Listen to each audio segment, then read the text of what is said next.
Gaines is back today, and my special guest is Christian artist Alyssa Hutchinson. Alyssa, thanks for being on today. Thanks for having me. All right, so if we can we go over a little bit of your background, like where you grew up and then how you got started into music? That sounds good. So I grew up in Ontario, Canada, in the city of Mississauga with my mom, my dad, and my two sisters. And I grew up in a very musical family. My dad was super musical. He loved things from the old school gospel to the 90s R&B, hip hop, even to some classic rock and stuff like that. So he put me on a lot of different genres. I'm very cultured in music, so I always had a love and a passion for it. And so, yeah. And so you're a Christian artist. Did you feel like that would be your calling in life? Initially with all the different genres of music that you were exposed to, did you feel like that was going to be the first one that you went towards? Personally, no. I wanted to be on BET when I was younger. I wanted to be on 106 in Park, you know what I mean? I was really feeling the Sierra, Beyonce, that was my jam, you know what I mean? So, but God really encountered me in a way where the desires of my heart changed. But I also realized that, the love for music and singing, because I started singing at talent shows, events and stuff, people would start asking me to sing. So I realized this is a gift, I didn't do anything to get this, it's a gift from God. And then time just went on. I encountered Jesus and I realized that that desire was from him. It just needed to be redirected in a sense. Was it kind of cloudy though when you were, going through it as far as when you made the choice? Because there's so much great music out there. Was it hard? Or obviously when you were drawing, closer and near to God, maybe that was what kind of just made it more simple for you? Yeah. At first it was a little bit blurry because I was just how do I do this? How do I approach music now if I'm going to make music for him? But I think that over time, I just became confident in the fact that I know what my music is for and what it's not for. And, whoever's for it is for it, and whoever's not for it is for it. It speaks to who it needs to speak to. So, yeah. And so then that leads me to your single that came out, was it last August? August 2020, actually. Crown Me. So can we talk about that, the title, and then just the thought process behind the song? For sure. So Crown Me is to me, it's more than a song. It's literally my story being told in a very creative way. It was my desire to make a song that felt like you were in a storybook, or you were in it and you felt all of it. You know what I mean? The emotions, you felt the wind blowing. One of the lyrics in the song is, I hear your voice upon the wind. It calls me back to you again. And, the Lord gave me that song in my time with him because I was in a season where I didn't feel close to God. I was kind of living a double life. And I wasn't satisfied. I wasn't happy. I was not singing. I used to lead worship at my church a lot. And I took a step down, and just so many things in my life just felt like they were all held up. You know what I mean? The blessings of God, the things that I knew I was supposed to do for him. I wasn't walking in it. And I felt like I was losing my identity. Not that you can lose your identity, but you just go through seasons where you're who am I, man? Everything about me has changed. I wasn't happy with where I was at. And so, I had a time of worship in my room, my alone time with the Lord. And that song just kind of came to me. And it came so naturally. I didn't sit down. I wasn't hey, what should I write next? No, it just literally flowed out of me with my guitar in the back there. Yeah.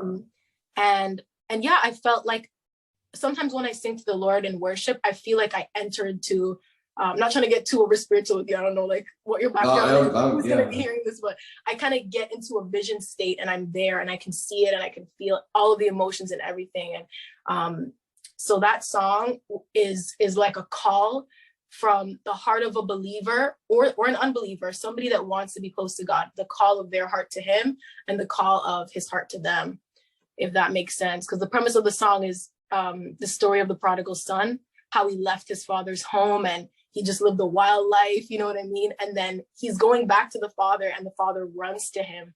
And so the premise of the song was just the love of God embracing me, and me just being overwhelmed and thankful, because I don't deserve it. None of us deserve it, right? So.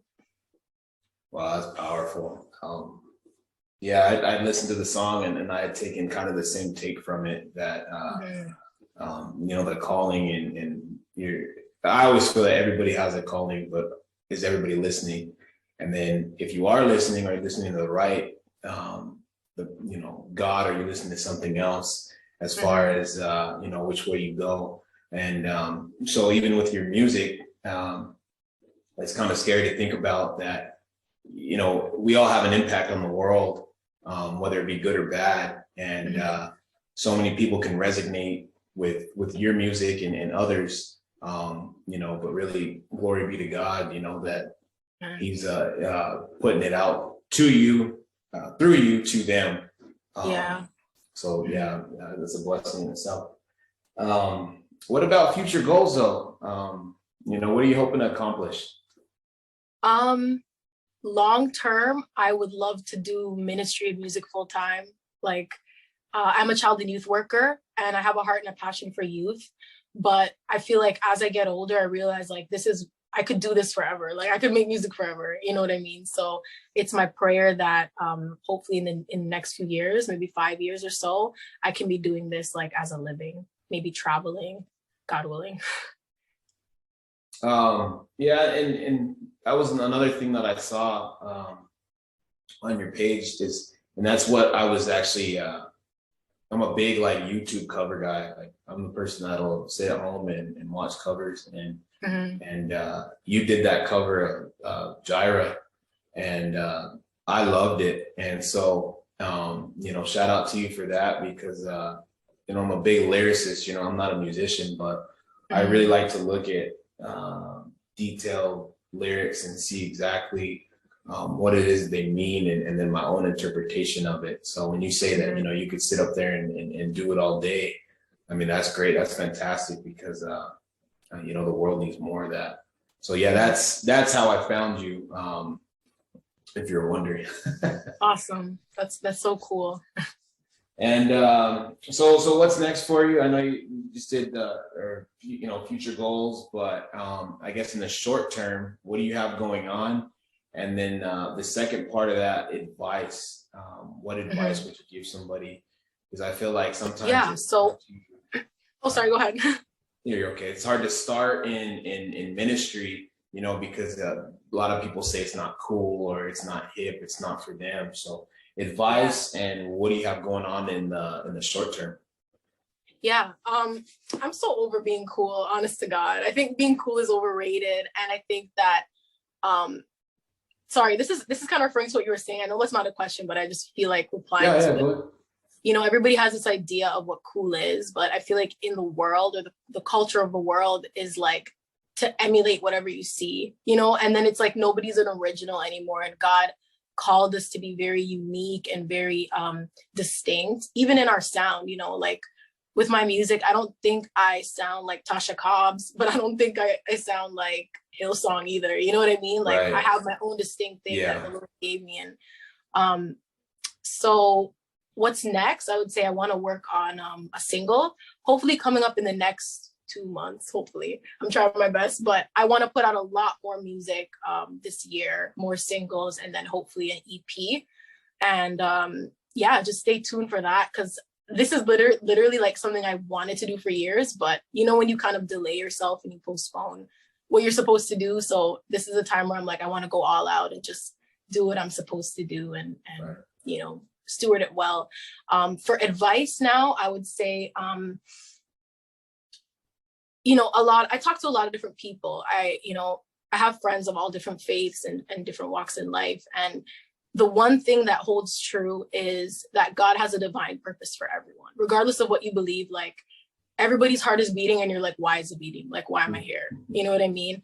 And so from my experience, if I could share like my testimony really quickly on this. So yeah, like I actually have it on my story, very condensed, but I went through a season when I was younger and I was experiencing a lot of torment, a lot of depression, a lot of dark thoughts. And I know this is normal in our generation. Like everybody's going through suicidal thoughts. Everybody's feeling like anxiety and they can't always articulate it. And I know certain times like things are situational, but I also believe that things are very spiritual. And I believe that we have an enemy in the spirit realm, just as much as God is for us, the devil's against us, right? And so when I was younger, I would have really dark thoughts that I knew were not my own. I was like, why am I crazy? Like, am I losing it? And, you know, fast forward, I've been in the hospital for attempted like suicide. I've been, you know, I've sat down with professionals and they didn't know how to counsel me through and they couldn't get to the root of the issue. And so from my experience, it was demons. It was the devil talking to me. It was a lot of generational curses, a lot of strongholds in my life. And but originally when I met Jesus, I was going to, you know, take my own life. I was very depressed as a kid. I didn't know how to talk to people about the torment and the thoughts that were in my head. And it was just like a constant heaviness. And so one day I was in my room, I came home from school and I kid you not, like, you know, when you walk into a room and there's like a bunch of people and you can feel people there, I walked into my room and it felt like there was a bunch of beings there, but they weren't good. You know what I mean? And it was just all these thoughts like, you should just kill yourself. Like, God doesn't love you anyway. You know what I mean? It's not like you're going to be pleasing to him. Like, look what's in your head. You know what I mean? And so I said, you know what? Yeah, there's no point in my life. Like, why am I here? Kind of thing. And so in the moment of me contemplating and almost attempting, the Lord spoke to me. And I knew it was the Lord because it wasn't like my thoughts. I knew that there were thoughts that were like crooked and twisted and they weren't mine. So I knew that was a devil. And then I knew my own thought process was like, what am I going to do? Like, what's going on with me? But then there was this light. There was this thought that was so strong. And it was like, I love you.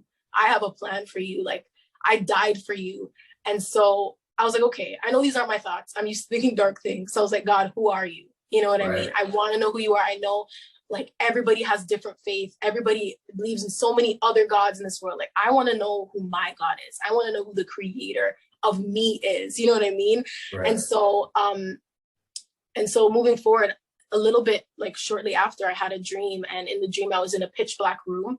I was feeling around, and the dream really emulated my life. Like, it was really a depiction of where I was spiritually. I was in darkness, and I was like, where am I? And then I see this white door appear out of nowhere in the dream, and before I can open the white door, Jesus opens it. You know what I mean? And every time I tell people this story, even unbelievers, they get chilled. You know, oh my gosh, what's that? Like, it's the Spirit of God. You know, the testimony of Jesus is the spirit of prophecy. So it's like, I'm saying, do it again in their lives, Lord, encounter them again. And so in the dream, I fell on the ground. I was crying. I was like, who? Like, what? I can't believe I'm seeing Jesus. Like the person that my family and everybody talks about my whole life, I'm seeing him right now. And, you know, what it says in the book of Revelations, that his eyes are like fire. Like, he's so radiant. And in the dream, I couldn't even look at him really. I woke up, like, because I was worshiping, I was crying, and every time I would look up, I'm like, he's too beautiful. Like, yeah. And so I woke up and I was like, am I gonna die? Like, what does this mean? But really, it was just him drawing me and him showing me, like, I'm your solution. I'm the solution to the suffering in this world. But it's for whoever wants it. You know, God will never force himself on anyone. So my advice, sorry, I didn't mean to go into a tangent and start preaching, but my advice for anybody would be, he wants you more than you want him. There's a verse in the Bible that says, if you seek me with your whole heart, you will find me. He wants us to seek him. He wants to be found. I'm not saying that the Lord doesn't, you know, encounter us in radical ways. Like, there's a lot of testimonies where people are living wild and crazy and the Lord just stops them in their tracks. So he'll pursue us, right? But he won't force himself on us. He wants us to make that choice and say, am I going to follow this God or not? So my advice would just be like, seek him. You know what I mean? If you don't know who God is, some people believe in the universe, some people believe in, you know, Muslims, some people are Hindus, people are everything, right? So it's like, I would just say, why do I believe what I believe? Is there evidence to back up what I believe? And I want to seek it out and find it. And I feel like God really delights in our pursuit and in me saying, I'm going to step out in faith and just ask you to show me who you are. And he will, because he loves to do that. Like, he loves to save people that you'd never think would be saved, you know? So my advice is just seek. And if you are a believer, Don't beat yourself up. I feel like condemnation and the things that the enemy does to weigh us down is just a distraction from the reality, because there were times when the Lord had to remind me, like, yo, like, do you know who you are? Get up, like, you're asleep. Do you know the gift inside of you? Like, do you know the impact you can have on people? So yeah, for believers, he will finish the good work he began in you. Like, if he's the one that saved you, right? And if his spirit began the work, how am I going to try to continue the work in my flesh, right? And in my own work. So don't beat yourself up, man. Get back up if you fell. Keep going, keep following him, and continue to surrender your life and look and see what a surrendered life can do. Because I've seen like crazy things in my life, you know, and I think I'm super low key. I know a lot of people, like, they go on social media and they talk about every single thing they've been through. If I were to sit down and make a few TikToks of some of the things I've seen and encountered in my life from God, people probably wouldn't even believe me.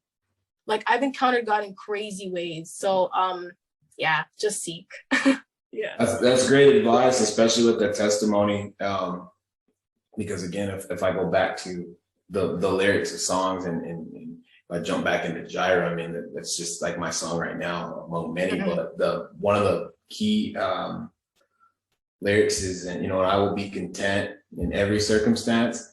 And then even just them singing it or just saying it, it doesn't sound right, because you know, at times I feel like, even myself, you try not to question why things are going on, and just knowing that you know, there is a greater good, there's a purpose, and just trust and believing. But those words are just like, you know, even if you fully trust, does not matter what's going to happen, you know, you're covered by the blood. But you know, things like that, I feel like, are reminders when songs come on and you constantly play them on repeat, and then you start to see it manifest out in public. And then, like, now with, you know, the pandemic for the last 2 years, you see things like you were saying, maybe people that wouldn't normally be used in the public's eye, but in God's eyes, that was your example of, you know, whatever it is that he wanted you to see at that time. So yeah, all of that is very relatable. And I thank you for sharing that.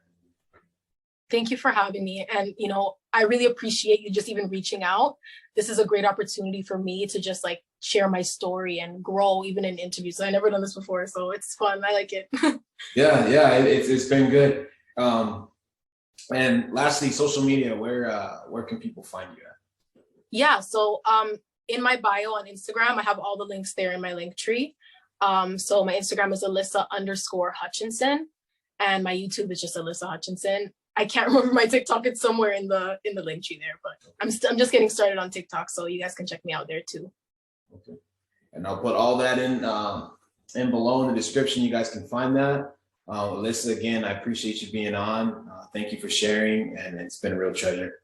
Thank you so much. Take care. God bless you. Bye.